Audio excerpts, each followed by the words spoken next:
All right, welcome back, guys. This is Off the Edge, episode 43, Cam. We are rocking and rolling, but we also are rocking and rolling because it is week 4 of the NFL season. And last night, I'll give the Packers credit for hanging in there, but man, the Lions looked like the Super Bowl contender I've been saying they are. They did. The Packers came back a little bit later in the game, but to be honest, the first quarter, first half, to be honest, I was like, whoa, are the Packers going to blow them out 50-20? That's how the game felt, Jake. I'm not going to lie. There were some Packers fans that were watching the game, and I was calling out some of the Lions guys. I'm like, Sam Laporta this, Sam Laporta that. So I'm looking forward to diving into it for the show today. But wow, what football is interesting this year, man. The Lions are looking dangerous, which is cool to see. It is cool to see. I think the last time that they won a playoff game was 91. So it's good to see. Like, that's not even a knock on the fan base. I'm happy for them that they're able to enjoy this. And I think, there's kind of this thing out there that people, keep spreading like, oh, we don't look at week 1. You throw away week 1 and everything else makes more sense. Well, if you throw away week 1, that's the win against the defending Super Bowl champion. So I think that's wrong on you, especially because they were at home. But you want to throw it away? Fine. The Lions defense looks for real, and that's impressive. Yeah. The Lions defense looks real. The defensive backs, Jake, they had Aaron Jones on the top of his head. And I was telling somebody, I was like, that's what you want to see. I was telling somebody else they play basketball. So I'm like, that's like a point guard going down to play defense against a center or vice versa. And that's just tough ball to do. A lot of times when you're in offense, you want to get the football out to the corners because you want that mismatch. But when those corners and safeties flipped Aaron Jones, dude, on his head like he was doing a somersault in gymnastics. I've never seen Aaron Jones flip like that in the air, Jake. So the Lions have something special. It's really cool to see. It's really cool to see that coaching staff get those guys prepared for football. You said 1991, Jake. Since they went to a playoff game, I was born in 93, my guy, and I'm 30. So that's crazy to see. It's really cool to witness this, Jake. People are witnessing a shift in an organization, and I'm really happy to see it.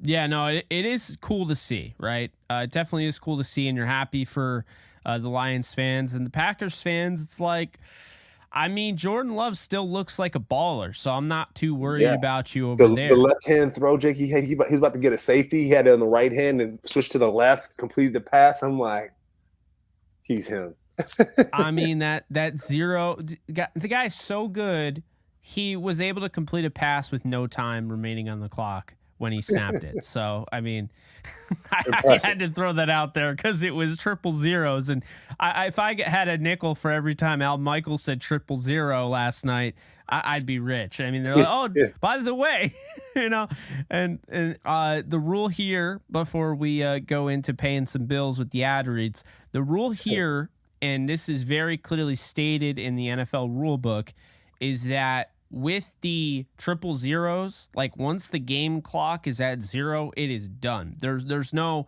we'll give you extra time. Kind of like, we all know that they give the offense a little bit extra time. Otherwise, there would be a delay of game almost every play.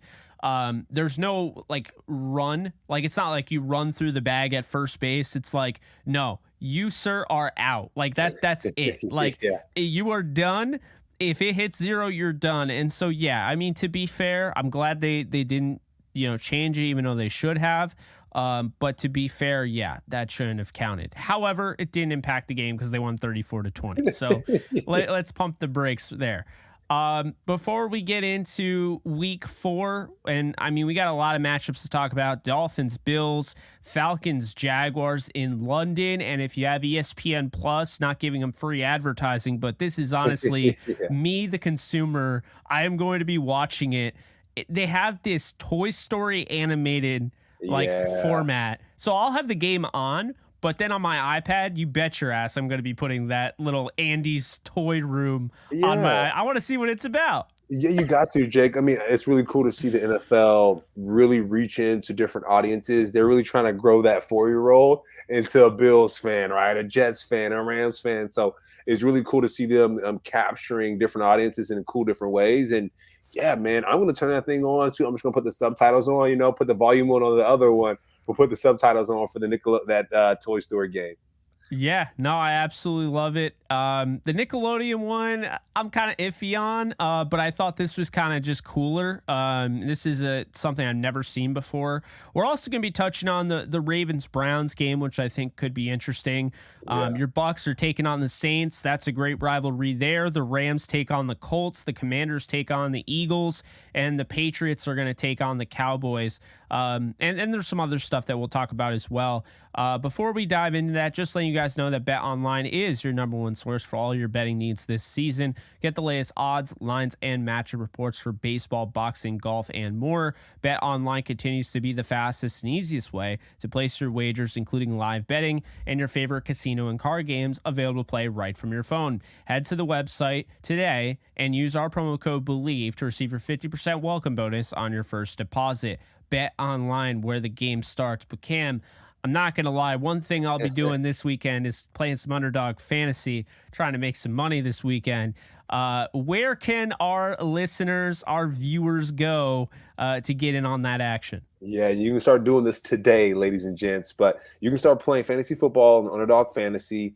Users will receive a 100% deposit match up to $100 if they use our promo code OTE at sign up. You can click the link in the description to get started. Not tomorrow, Jake. Today. Today, Cam. Today. I was a little close. All right. I'm not going to lie. You know, the whole pick'em thing, I was pretty close last night.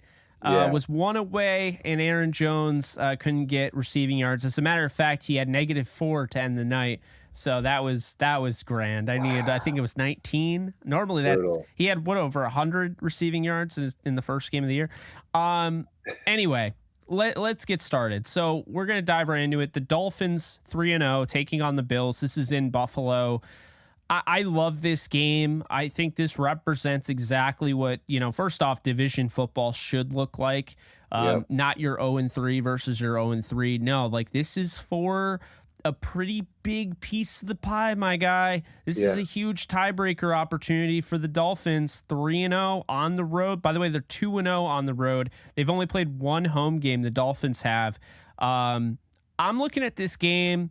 The Bills, they got a good defense. They've been turning quarterbacks over. I don't think they're going to be turning Tua Tagovailoa over, who is the hottest quarterback in the NFL right now. This is the hottest offense. They're coming off 70 points last week. That's about as good as it gets, Cam. Yeah. So I got the Dolphins in this one. I know the Bills are 2.5-point favorites. That's considered a Dolphins win by the books, my guy. You get 3 points for just being a favorite at home, right? Yeah. They're getting 2.5. So Vegas is saying Dolphins are the favorite here. I'm going to lean towards Vegas here. I'm going to say the Dolphins win this game 33-30, my guy. Oh, I like it, Jake. A close game. I think I know I said it for week one. I think it was the Chargers and the Dolphins. I was like, this is the AFC Championship game. The way the Chargers been playing, I know it's week 4 now. I'm going to have to shift that to maybe this game, right? The Bills. I know we got the Chiefs as well. So it's either the Chargers, the Bills, or the Chiefs. But this game might be the game of the week, Jake. The way that the defense is playing, like you mentioned, for the Bills is super impressive. Even seeing Jordan Poyer, Jake, I think my man has an interception each game. He's playing lights out. The defense, the linebackers for the Bills, they're playing lights out, the defensive line. So it's really good to see.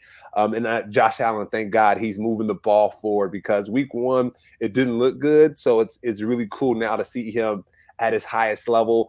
Devon Achane, right? It's not A-Chain. It's pronounced a little bit different now. He had 200 yards last week. And then Raheem Mostert had 82. I would expect that to shift a little bit this week, right? Because people are going to be keying in on Devon, like, hey, if he comes in the game, watch out for him. But Raheem Mostert is that guy, and I think he's going to cause some problems for that Bills defense. I do think that the Bills are going to fall to the Dolphins as well, Jake. I'm going to call this game 27. Dolphins 24. The Billies, I do believe Tyreek Hill might get kept in check just a little bit this game, because if Jalen Waddle was back, right? I know he's kind of figuring out that injury there, but he's going to possibly be back for this game. So I would expect for him to go off a little bit. And that offense, man, we think about just We think about the previous game against the Broncos and how they blew them out, but it's really cool. I know someone asked me, "Hey, how come they didn't take that knee there?" And I was like, "Well, Mike McDaniel, I know he wanted to crush Sean Payton, but he didn't want to put the nail in the coffin, right? He put the top on the coffin box, but he didn't put the nail in it. So respect for that. But I do think they'll get the win this week. The Dolphins will." Yeah, it's funny. Tyreek Hill on his podcast said, "Man, we Bleav in karma, and we didn't want any bad karma if we did that." And Yeah. it's funny because it's like, man, that's where you drew the line. The 70 points is fine, but 73, no. Records are meant to be broken. They decided not to break the record. I do think they win the game. I think the best chance for the Bills here is to establish the run early on with James Cook. The guy has 267 yards on 44 carries this year. Hasn't found pay dirt. I don't know why, but he hasn't. They don't really run it enough with him, in my opinion. I think he's absolutely the deciding factor of this game. If they use him enough, I think they can steal this win. And get turnovers. If they get turnovers on Tua, but like you said, I don't know if that's going to happen. Yeah, I'm not expecting that to happen. I think Tyreek Hill is going to be a handful with the motions. I think now Achane is going to change the game because the offense is already really hard to stop. But then you have to keep in mind Achane was hurt, so he comes back, and that's what you see. So it's scary. There's a lot of speed. To put it in Cam's words, it's spooky out there. Ooh. But hey, I mean, we're getting closer to Halloween, so There it is you what go. it is. But no, I'm gonna take the Dolphins here. I just think there's too much. I really think they're a better team, and I'm not gonna lie. I hope they pan up to Ken Dorsey, who's up there, in the coach's box, coaching up top, offensive coordinator.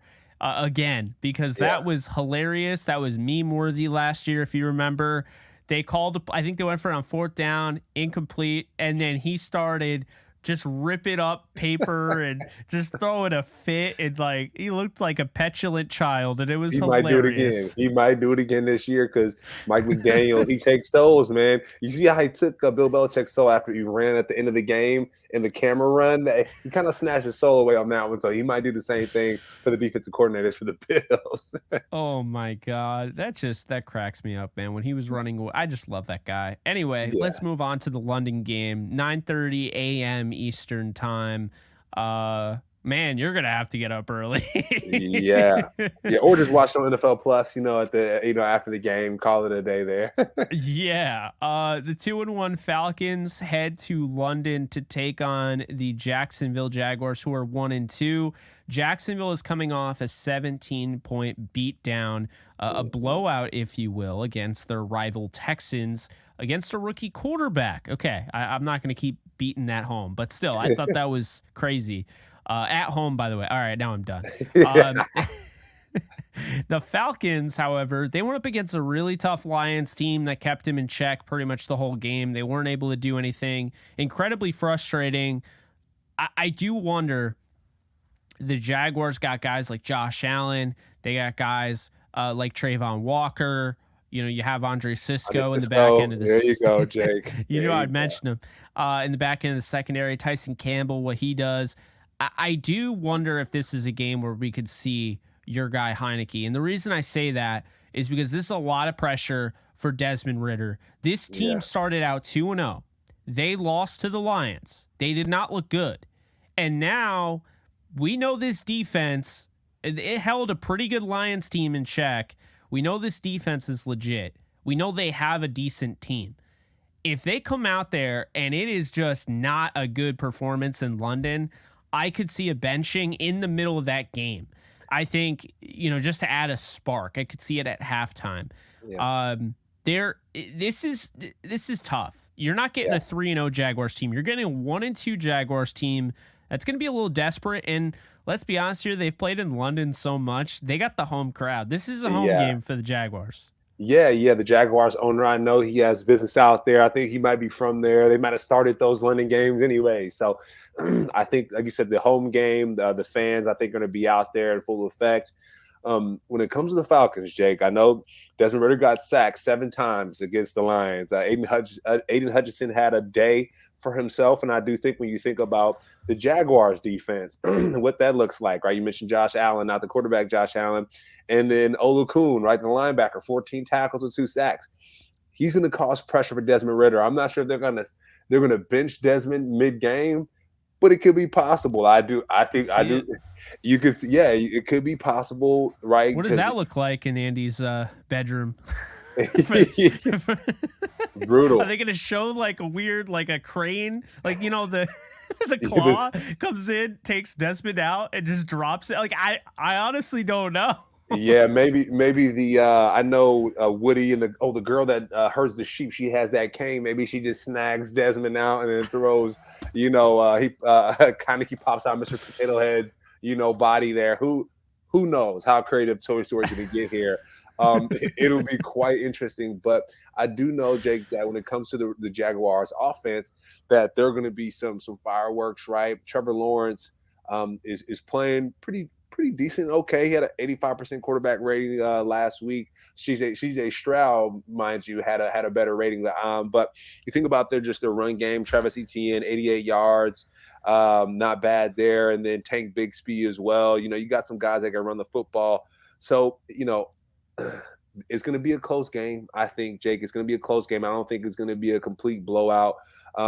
But I do see the Jacksonville Jaguars taking advantage of the Atlanta Falcons on this one. So I'm going to go for this game, Jake. I'm going to go 14-17 Jacksonville. I think it's going to be a close one because don't forget, Jesse Bates is on that defense for the Falcons, and I do think that the Falcons are going to control the turnover margin or be a little least close to the turnover margin or winning it. So it's going to be a good one.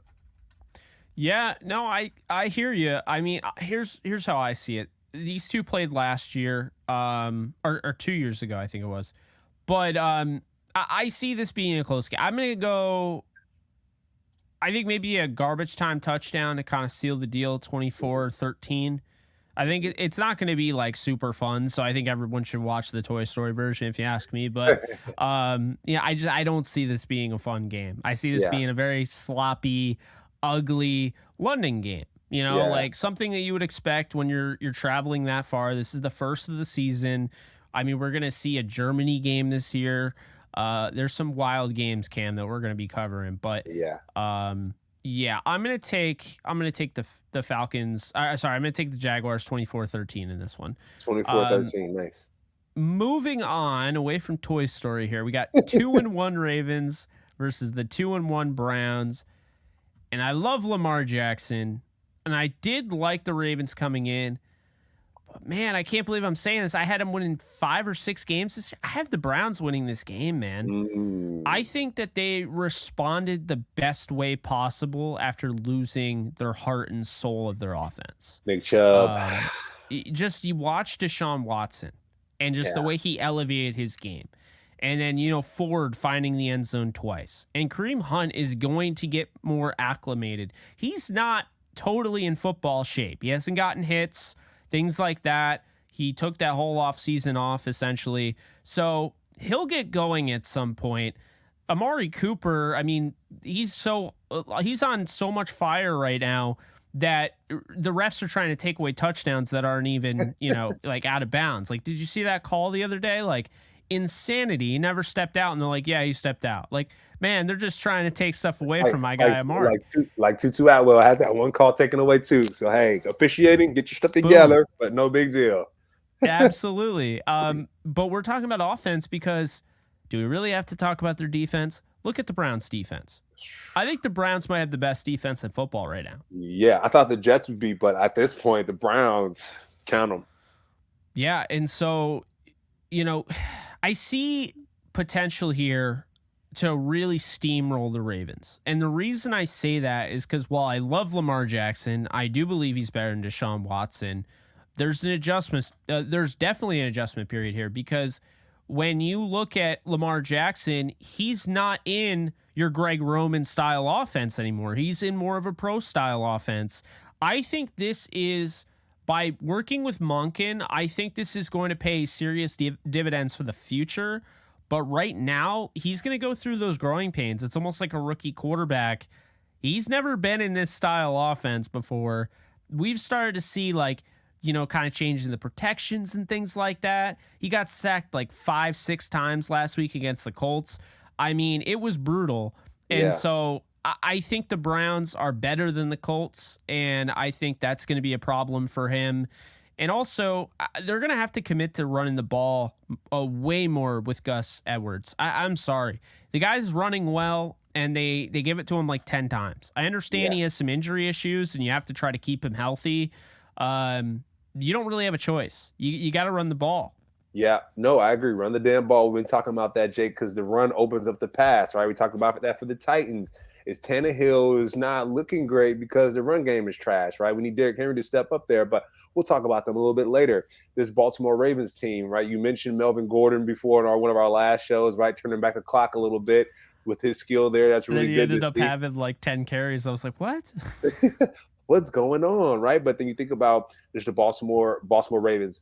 The turnover margin, Jake, we always talk about this. I feel like I'm blue in the face by saying this, but I think it's going to be the most important thing we talk about. The quarterback position, them being healthy, and then the turnover margin, what that looks like. Kenyon Drake unfortunately had a fumble, right, against the Colts, and Lamar Jackson did too. And so that's credit to the Colts defense. I think they're number 1 and number 2 in the takeaway categories. Is it forced fumbles, TFLs? They're number 1 in a lot of them. So I think that's important. They put some pressure on Lamar Jackson, which he didn't do well against. Let's go to the Cleveland Browns. You think about Myles Garrett. Our man had 3.5 sacks against Ryan Tannehill, who is not a slow quarterback, Jake. My man can escape the pocket. So the fact that he had 3.5 sacks, I mean, you think about the Watt brother, you think about Myles Garrett, like think about defensive players of the year. These guys are in the running for it because that's insane. You talk about Halloween's coming up. Myles Garrett's going to have Ryan Tannehill on the front of his lawn, 3.5 sacks right on that tombstone that he has.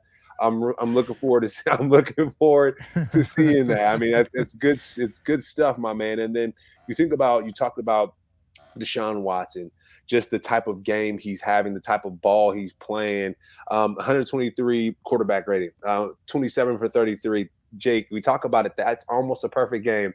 If you can get between maybe 5 throws of receptions, if your number is close between that 5 and 8, that means a receiver probably dropped it or whatever. But he had close to a perfect game, 289 yards, 2 touchdowns, pretty daggone impressive. So I do think that the Browns are going to pull this one out, Jake, just because the Colts have laid down that framework on how to beat the Ravens. So I do think the Browns are going to win, but I think it's going to be a close game as well. I like to have my games within 3 points. So I'm going to go this one will be 4, but I'm going to go 21-17 Browns because they win the turnover margin this game.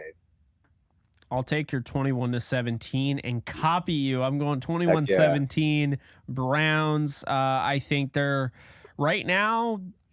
I might have been wrong about them. I'm just going to say that right now. Same here.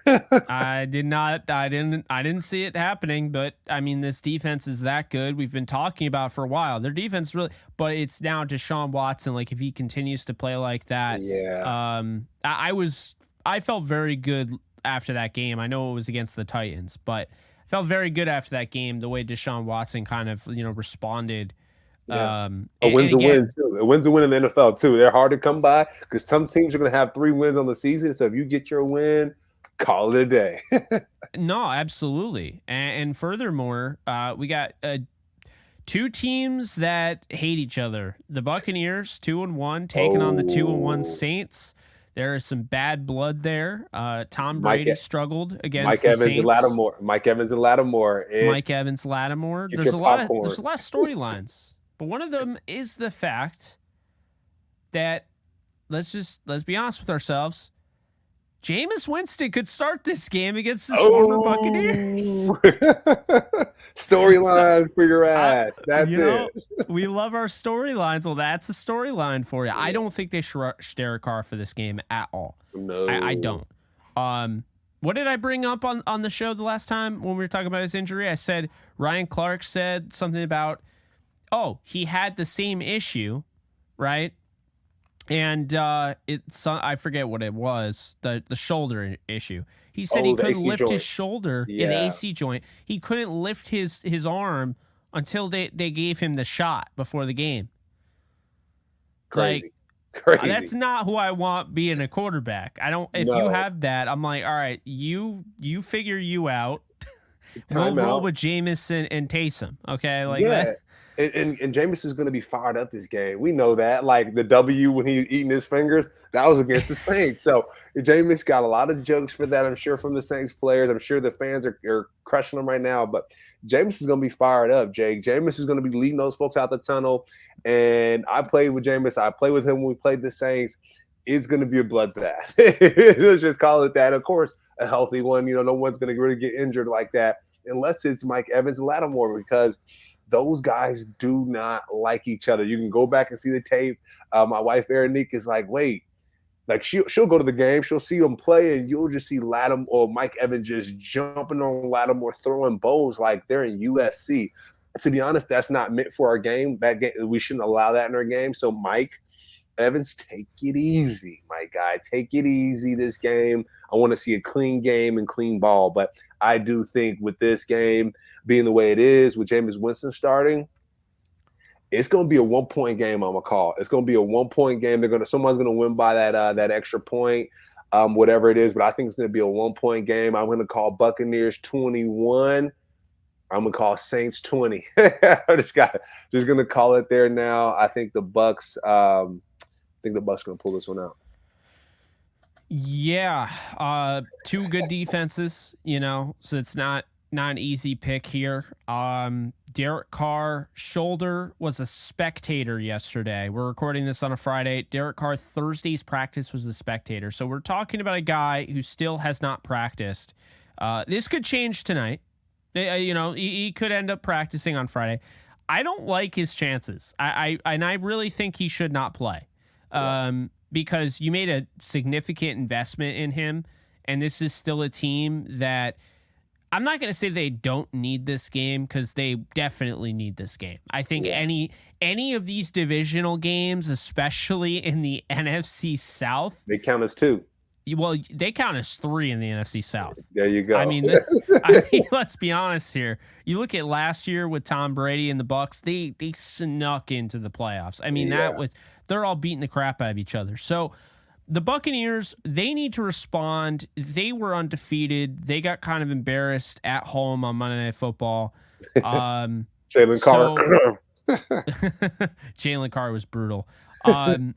But they still are going up against that. Like Carl Granderson, like I said, and he just got paid. Did you see that? Yeah. He just got paid. So Carl Granderson, obviously Cam Jordan, guys like Mario that. Davis. And so Mario Davis.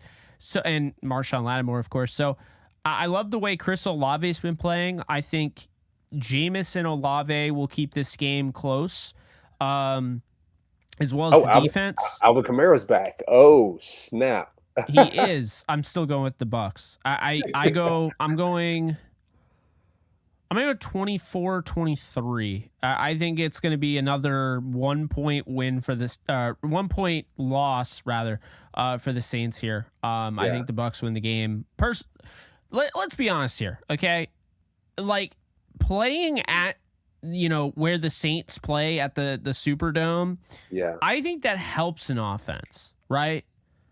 So it's kind of funny. Like it's loud in there. It's loud in there. I don't know if I'd want to play in Tampa offensively. I think like kind of playing in a dome, like you feel like, I think it's a faster environment, so to speak. Yeah. And I think it's going to bode well for the Buccaneers, and it has in the past. Yeah.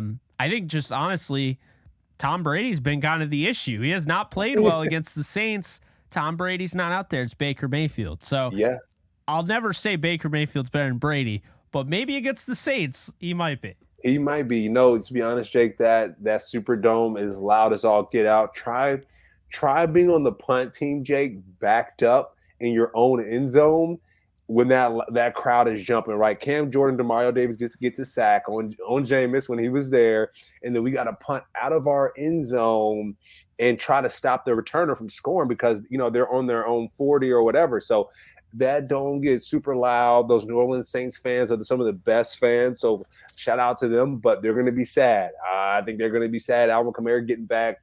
He's going to try to figure out his game. They're going to be sad. They're happy, but they're a happy group, great group, jovial group, but they're going to be sad. I think Alvin Kamara is going to figure out, hey, okay, I'm back in this game, and I think Devin White and Levante are going to welcome him back nicely to the football game. He's going to have fresh legs, but I do think he's going to take a beating a little bit. Shaq Barrett, I think he's going to go off this game. I think he's going to get after Jameis a little bit. And I think this whole team is, this whole Buccaneers team is, because, like you said, they got embarrassed last week. And so they got embarrassed against the Super Bowl contenders. And so they do know to make it to the playoffs, that you said they got to win this. This counts as 2 or 3 points towards the end of the season. Because when it comes to playoff contention, it's one or the other. Hey, not everybody can go to the dance a lot of the time. So they have to win these games early on, and I do think this Bucs defense wins the turnover margin against Jameis like they did in practice all the time when he was there.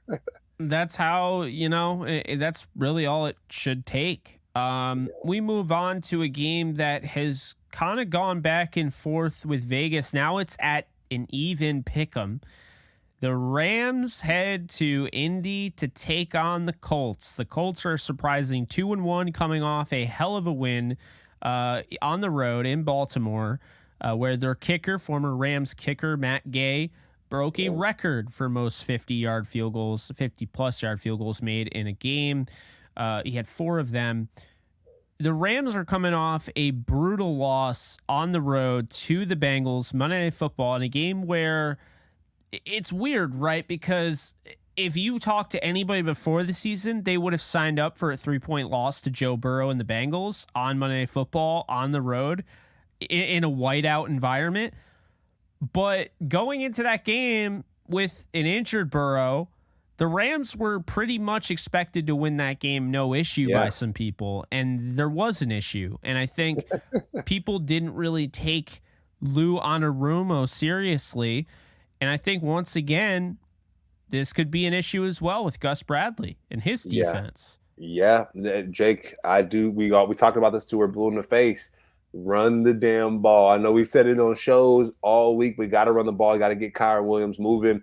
And then I will hope, Jake, that these practices this past week, that Matthew Stafford and Kyren working on that little dump pass, because they're going to get pressure. Zaire Franklin, EJ Speed, those guys can be bringing a pressure on Matthew Stafford. So that little dump pass to Kyren's got to lick it in, take it down the field, because that's something that they missed on last week, Jake, and against the Bengals, and it was bad, man. Like, they missed about 4 to 5 easy like layups, and that can't happen in this game, because the way that the Colts are playing, I talked about it. They're number 1 and 2 in takeaways. They're number 1 and 2 in all these takeaway categories. And for the Rams to win, they have to win the turnover margin. They have to. And when it comes to Puka Nacua, Tutu Atwell, keep doing what you're doing, young fellas. Keep catching that football and getting upfield. But I'm a big play Van Jefferson. I'm going to need it today, Jake, this week. I'm going to need it. I don't know about you. We talk about the trade deadlines coming up end of October, buddy. Van, I'm going to need you, big dog, whether it be for the Rams or for the next team you're playing for, because to win these football games, we would have lost 2. We lost to the 49ers, and we already lost last week to the Bengals. So these are 2 Super Bowl contending teams. So this week you got the Colts. Must win. If Anthony Richardson comes back, or Gardner Minshew, whoever's back there, they got to get after their ass, because if not, Rams are in for a long season again. Yeah, it's going to be tough too, especially for the Rams side. Ryan Kelly's expected to be back for the Colts, as well as starting quarterback, franchise quarterback, hopeful Anthony Richardson. So that's going to be fun.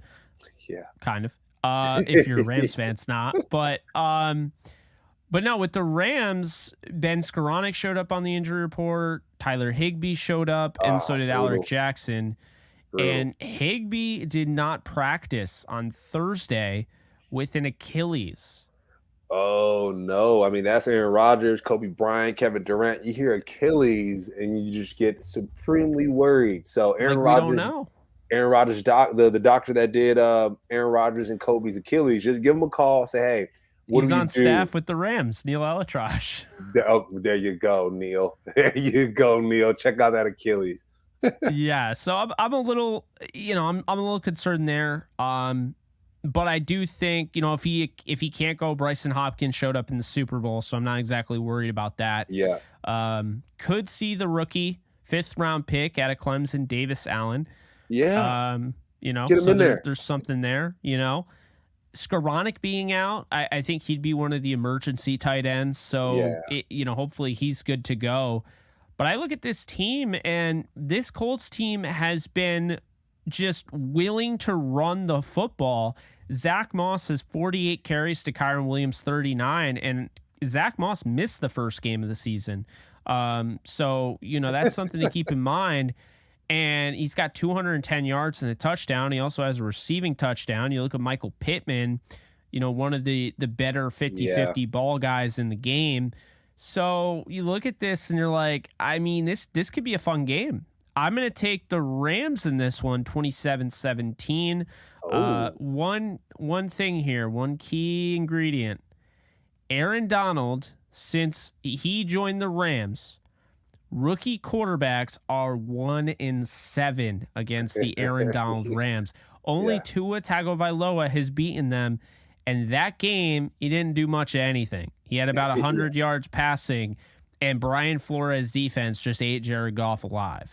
So this is a little different. That stat is brought to you courtesy of JB Long, the voice of the LA Rams. He mentioned it on Between the Horns podcast, so I wanted to give him a shout out. JB. But 24-21 Rams. I'm going 24-21 Rams. You're going 24-21? Okay. I got a 10-point win. I think this is going to be a game, and I think at the end the Rams pull away. Reason being, I think DeMarco Farr said it best on Between the Horns. Right now, the ball is not bouncing the Rams away, but when it does, it comes in droves. Yeah. And I think this is an opportunity. Anthony Richardson coming off, his concussion protocol, missing a game. Yikes. I could see him while he was into the game, and he was into the whole, just playing weekly. And now he was, he had that, what's the word I'm looking for? That it's just, that was his routine, if you will. Yeah. Yeah. And now you take him out of his routine after a week, a little young foggy. Quarterback. A little foggy there. I could see it. And so I could see some turnovers in this game by a Rams defense that got one last week and knows hey, if anything comes up like last week with the offense, we got to step up. Yeah. And so I think Ahkello Witherspoon, is somebody to look out for, because who's the most likely going to get the 50-50 ball? Is it going to be, Pittman, or is it going to be, somebody like Josh Downs over the middle? No, it's going to be Pittman. And so I think Ahkello could snag another one this week. And Kobe Durant, Kobe has to step up this game, Jake. We talked about it last year, intercepting the football and having more return yards than anyone in the NFL. I think he's going to have that this week as well. I would love to see Byron Young get off as well, Jake. I know sacks, strip sacks, and then our guy Hoyt and Darion Kendrick. I need those two specifically to have a baller game, whether it be a takeaway, whatever it is, but I want to see a splash play, and I want to see fewer dropbacks from Hoyt, Jake, because I'm going to lose my nugget if I see him drop back more than 4 times this week. And I'm gonna tweet it. I'm gonna do something, but if he drops back more than 4 times, I'm gonna lose my stuff. I'd rather have you dropping back in coverage, Cam, if I'm being honest with you. Yeah. I don't know how much football shape you're in right now, but you could go out there and you could cover DK Metcalf a little bit better than Hoyt. And to be fair, Hoyt is being put on an island at 310 pounds, so it's not entirely his fault. It's just crazy just hearing that, Jake. He's 310, dropping back, covering DJ Metcalf as a curl flat player. It's like Jamar Chase. He was covering Chase. What are we doing? I don't know, man, but I'll tell you right now, the Colts defense is no joke. 11 sacks, or 11 or 12 sacks in the first 3 games of the season. One of the best defenses right now in football that's not being talked about. Your guy Zaire Franklin is on the team. You got, Shaq Leonard. You got EJ Speed. Obviously DeForest Buckner, and then Kwity Paye, and Rams know him very well. Samson Ebukam, who's only gotten Yeah. better since he left the Rams. I mean, this guy's really turned into something. What I'm very curious about as we kind of wrap up this little segment, Matthew Stafford testing out the young secondary of the Colts. Yeah. And what I mean by that is Juju Brents, who was one of the guys I think you liked in this past draft. He made his first start last week and looked good against Lamar Jackson. Lamar Jackson ain't Matthew Stafford. They're different type of quarterbacks. They have Puka Nakua over there and Tutu Atwell. So good luck. Yeah, no, absolutely. And the hope is, I think, we get a good game out of this, and I think we will. These two, it's weird. I mean, I remember Tavon Austin had 3 touchdowns against the Colts. The last time they were there, though, the Rams did win, and it came down to a Carson Wentz injury. Jacob Eason comes in, throws a pick to Jalen Ramsey to seal it. So we'll see what happens. But yeah, we both have the Rams in this one. And then the Commanders taking on the Eagles. 2-1 Commanders coming off a nightmare of a game against the Bills, where, let's be honest, Sam Howell was just unacceptably bad. 4 interceptions, not going to win you football games that way. The Eagles are 3-0. And they probably had the most impressive win, I would say, against the Buccaneers. I have not been overly impressed with them through 3, but I thought the Buccaneers game, because Jalen didn't look great once again, but it was the defense just asserting their dominance. And so I think this is an interesting one. It's a divisional matchup. Quick Cam, I almost fell off my chair. Quick Cam, I'm going to, and this chair is awful. I am going to go with the Eagles here. I think they go into week 5, 4-0. I think they're the better football team, but I think it's going to be a close one because I've said it. I love Jalen Hurts. I thought he was going to win the MVP. Now I don't think he has a shot in hell. And the reason is because I think he's hurt. I think he's playing injured, and I think he's kind of already, admitted that. But I think the Commanders are going to get to him. I think there's going to be a strip sack or a huge pick, maybe by, somebody out there in the secondary, But, I could definitely see that. And so I'm going to say the Eagles sneak out with this win, 20-17 in Philly. I think it's going to be a weird game. I really do.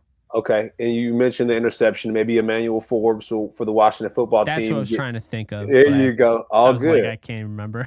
Emmanuel Forbes is a great athlete. We do think he will come away with one at some point because Jalen Hurts had two interceptions thrown against the Buccaneers, and that's not great ball. Like you said, he might be hurt with the 71% quarterback rating.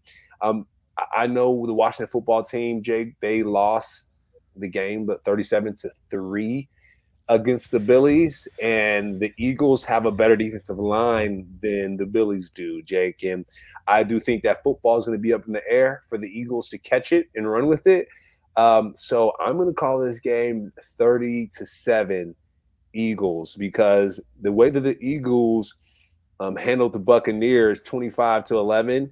I do think they'll do this. They'll do the same thing this week. Like Jalen Carter went off against the Bucs there, and I think he'll do the same thing this week. DeAndre Swift, what they say, this is the real Kelsey and Swift combination that we like, as in Jason Kelsey, the center, and DeAndre Swift. So I do think the odds. Yeah, what are the odds there? I mean, come on. But this guy, Swift, with 130 yards against the Buccaneers, Jake. There was the script, Cam. there you go. That's the script right there. But, I think Swift is going to have a similar game this week against the Washington football team, even though they have a good defensive line. But Swifty doesn't matter. So this game, like I said, I'm going to go 30-7 Eagles. Yeah, and then we're going to get into our quick hitters here after this. We want to have a little bit more discussion on the 1-2 Patriots taking on the 2-1 Cowboys. I think there's a lot to pick apart from this. Mac Jones is playing good ball. I mean, he's still hitting people in the balls, but there's there's still that going on.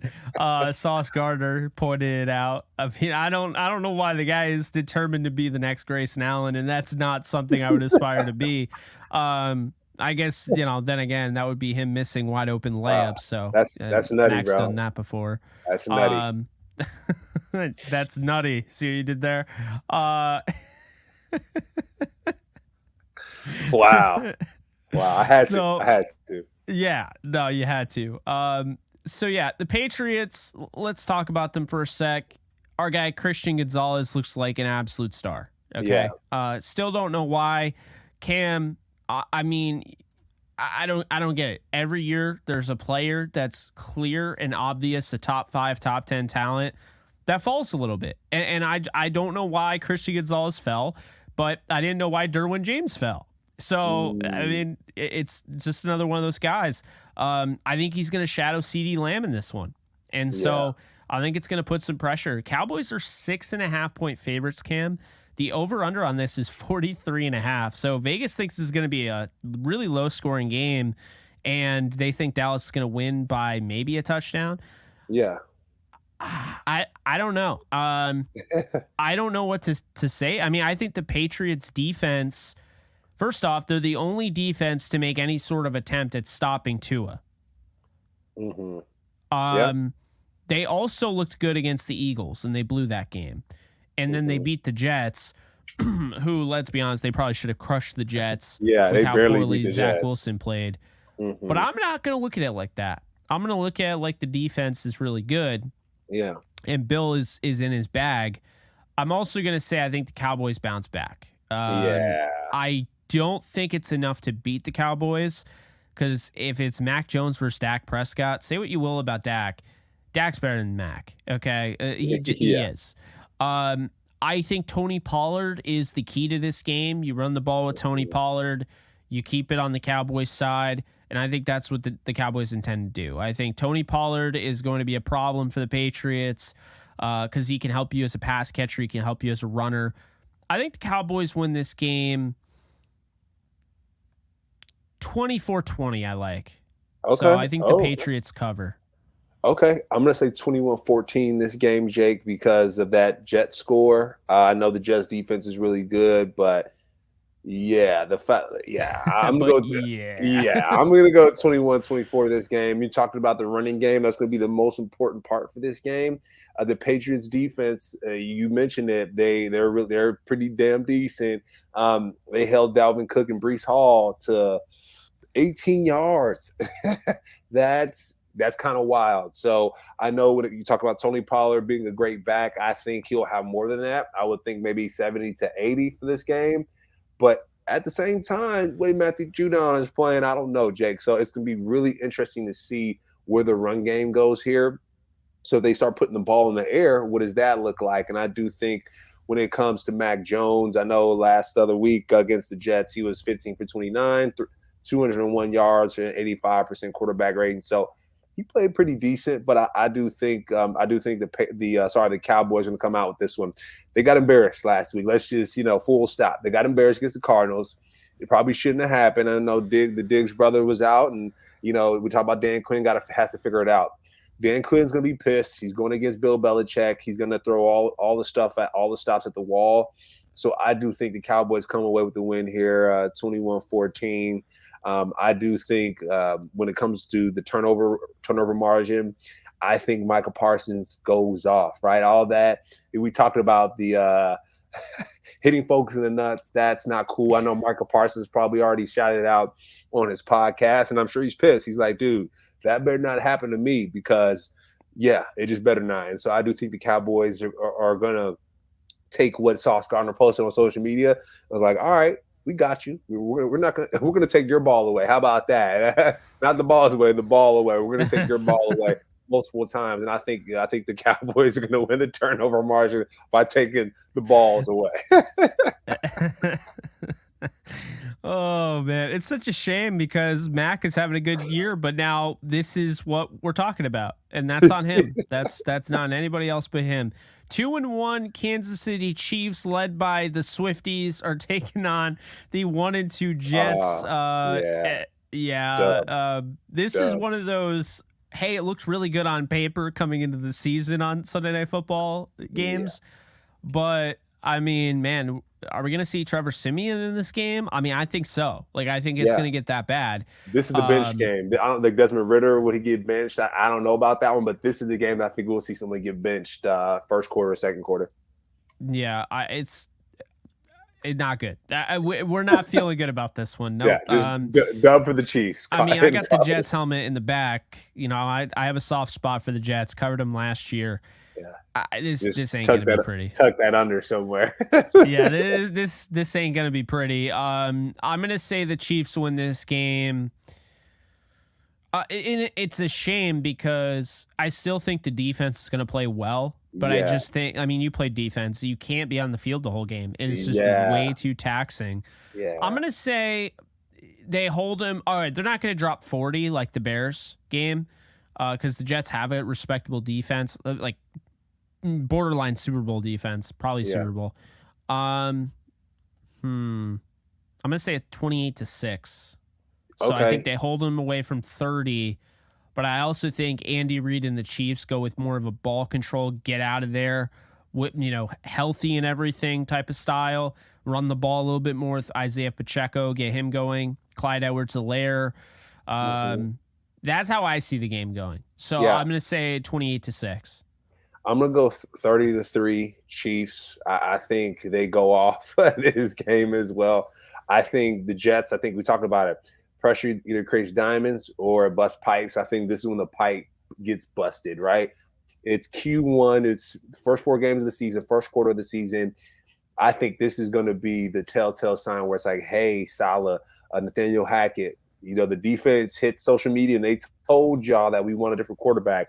This is the game. So I think, they go 30-3 Chiefs, new quarterback, Simeon's in there.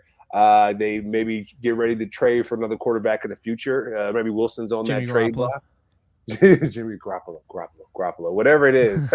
But figuring that out because the Jets, for just sports in general, man, they need a new quarterback. They need it for the moment being until Aaron Rodgers gets healthy. And I don't know if he'll be able to get back for the playoffs because I don't think they'll get there. So, big loss by the Jets this game.